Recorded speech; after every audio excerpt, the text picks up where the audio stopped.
오늘도 진료실에서 진료를 마치고 목소리를 남겨보려고 합니다. 연축성 발성 장애를 겪으면서 제가 느낀 거는 목소리가 악화가 되는 몇 가지 경우들이 있는데요. 아마 다들 느껴보셨겠지만 전화 통화를 하면 증상이 악화가 됩니다. 직접 대면을 하고 말을 하게 되면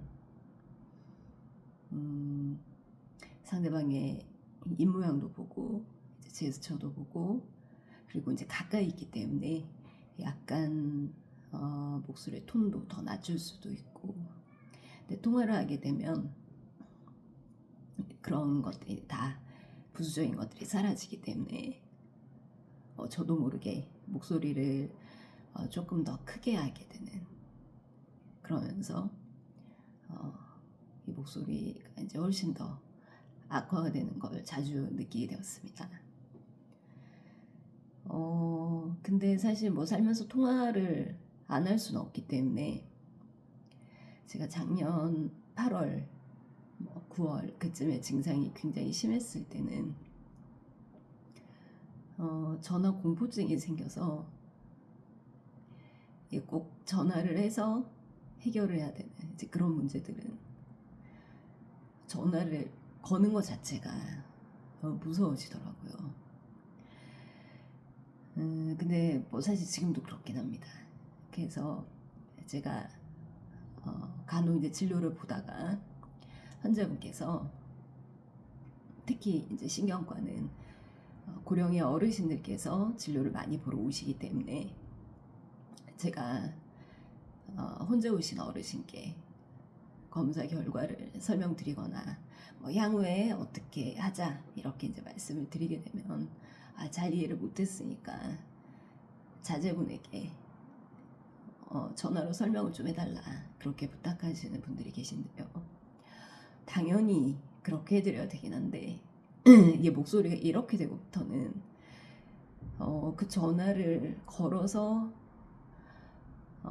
되게 아무렇지 않은 척하면서 이렇게 말씀을 드려야 되는 게 그게 굉장히 심리적 압박감이 심하더라고요. 근데 사실 그거는 피할 수 없는 통화이기 때문에 뭐 억지로 그냥 이렇게 하여튼 이 통화를 하게 되면 되게 이제 보호자분들께서 아마도 저 의사는 목감기에 걸렸는가 보다 그렇게 생각하셨을 것 같습니다. 근데 저는 뭐 평소에는 이렇게 막 지인들하고도 안부를 묻기 위해서 쓸데없이 전화를 하거나 뭐 용건 없이 전화하거나 그런 것들을 즐기지 않는 편이었기 때문에 사실 딱히 걸려오는 전화도 많지도 않고, 제가 직접 전화를 일부러 하는 경우는 이제 부모님 밖에는 없어서, 근데 초창기에는 제가 이제 목소리가 나빠지긴 하는데 이제 뭐 때문에 나쁜지 몰랐던 상태에서는 부모님께서 걱정하실까봐 전화를 못 하겠더라고요. 그래서 제일 뭔가 오늘 목소리가 괜찮다 하는 그런 날에만 부모님께 전화를 한다든지 아니면 그냥 짧게 하고 끊는다든지 이제 그 정도만 했던 것 같고, 지금도 통화를 하면 대면하고 말할 때보다 훨씬 목소리가 좋지 않기 때문에 그렇게 길게 통화를 하지는 못하는 것 같습니다. 그리고 또 악화되는 상황이 이렇게 막 작정하고 설명해야 되는, 그러니까 복잡한 내용을 설명하고 상대방이 알아듣기 쉽게 강의하고 이제 그런 상황들에서 좀 악화가 되는 것 같고요. 근데 그냥 뭐 지인들하고 편안하게 대화를 한다든지 혹은 이제 환자분하고도 뭐 꼭 이렇게 뭐 아픈 얘기, 힘든 얘기만 하는 게 아니고 간혹 그냥 안부 인사하기도 하고 농담을 하기도 하고 그때는 또 꽤 괜찮게 목소리가 나옵니다. 그래서 근데 저는 이제 진료를 봐야 되기 때문에 진료라는 것 자체가 환자분의 증상을 듣고 제가 또 생각을 해서 이렇게 한번 추정 진단을 생각해 볼 수 있을 것 같고, 어떤 검사를 했으면 좋겠고, 검사 결과는 어떻고, 이런 약을 한번 써봤으면 좋겠다, 이제 이런 설명을 할 때 그때가 좀 힘든 것 같습니다. 그래서 이제 설명드릴 게 굉장히 많은 이제 치매 환자분이라든지 이제 그런 경우는 딱 그 진료실 접수창에 환자분 성함이 뜨면 이제 제가 막 심리적으로 막 두근두근 벌써 이제 그렇게 시작하더라고요. 근데 이제 저에게 계속해서 다니셨던 환자분들께서는 그냥 그러려니 해주시는 것 같은데, 이제 처음 오시는 환자분 보호자분께서는 감기 얼른 나으시라고.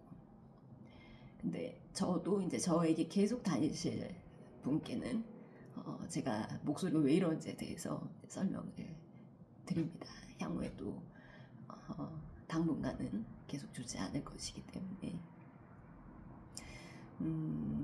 그래서 제가 전에 어떤 유튜브 동영상에서도 봤었는데, 이렇게 한숨이 조금 이렇게 들어가게 웃으면서 웃음을 섞어서 발성을 하는 게 그게 도움이 된다. 근데 실제로 그렇더라고요. 그러니까 뭔가 정말 환자분하고 대화를 할 때도 웃음이 나는 상황에서 말할 때는 저도 모르게 정말 목소리가 괜찮게 나가는 걸 느끼고, 근데 병원에서는 그렇게 막 웃음을 계속 섞어가지고 말할 수가 없고, 오히려 더 좀 심각하고 진지하고 그런 얘기들을 더 많이 하기 때문에 하여튼 진료실에서 가장 이 증상이 뚜렷한데 하루의 대부분을 진료실에서 보낸다는 게 그게 참 제 이 목소리를 들으실 환자분 보호자분께 항상 죄송한 마음입니다.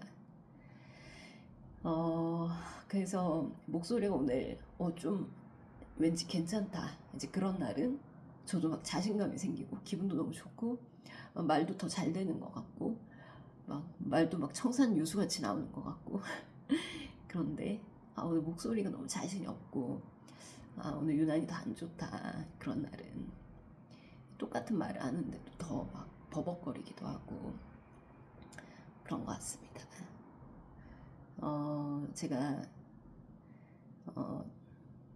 의사 면허를 딴 지가 이제 17년 정도 되었고, 그 사이에 정말 수많은 환자분, 보호자분들께 정말 무수히 많은 설명들을 드리고 했었지만 제 목소리가 좋지 않아서 그러니까 문장의 내용하고 상관없이 막 긴장이 되고 막 두근두근하고 이런 적이 없었었는데 참 스스로도 답답할 노릇입니다.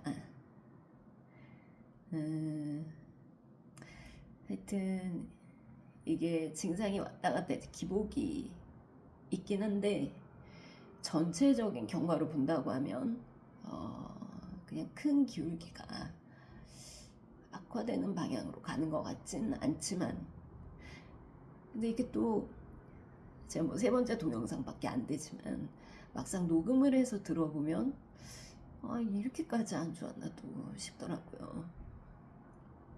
그래서 아마도 이렇게 이제 녹음이 된다, 뭐 녹화가 된다 하는 것 자체로도 또 제가 약간 긴장을 하고 있어서 그런 게 아닐까, 그렇게 생각이 들고, 그래서 하여튼 저도 이렇게 정말 항상 관심이 없던, 오히려 목소리가 괜찮을 때는 목소리에 관심이 없죠. 그냥 이게 당연히 정상이겠거니, 이게 나의 그냥 디폴트 값이겠거니, 그렇게 생각했던 그 목소리의 소중함이라는 게 정말 매일매일 느껴지고, 그 어떤 말하는 문장의 내용에만 신경 쓰면 됐던 과거가 너무 그립습니다. 그래서 언제쯤 이렇게 다시 예전에 깔끔했던 목소리로 돌아갈지 모르겠지만 이렇게 한 동영상 수백 개 찍다 보면 언젠간 생기지 않을까요? 그래서 이제 저한테 오시는 환자분들 중에 청력이 좋지가 않으신 고령의 어르신 환자분들이 굉장히 많으신데 제가 이렇게 막 목소리가 좋지 않아 가지고 막 껄끄럽게 목소리를 내고 있으면 잘 못 알아들으시니까 이게 좀 청력이 본인이 좋지가 않으셔서 듣기가 좀 힘든데 좀 크게 말해주면 안 되겠냐. 그럴 때마다 참 정말 죄송합니다. 제가 항상 내고 있는 목소리가 그냥 그날의 최선인 건데 이렇게 더 어떻게 좋아지게 해서 말씀을 드리고 싶은데 그게 그게 하여튼 최선이어서 참 죄송한 마음입니다. 그리고 이게 뭐 주말에 좀 말을 하지 않고 쉬면 좋아지냐, 그것도 제가 꾸준하게 계속해서 관찰을 해봤는데요.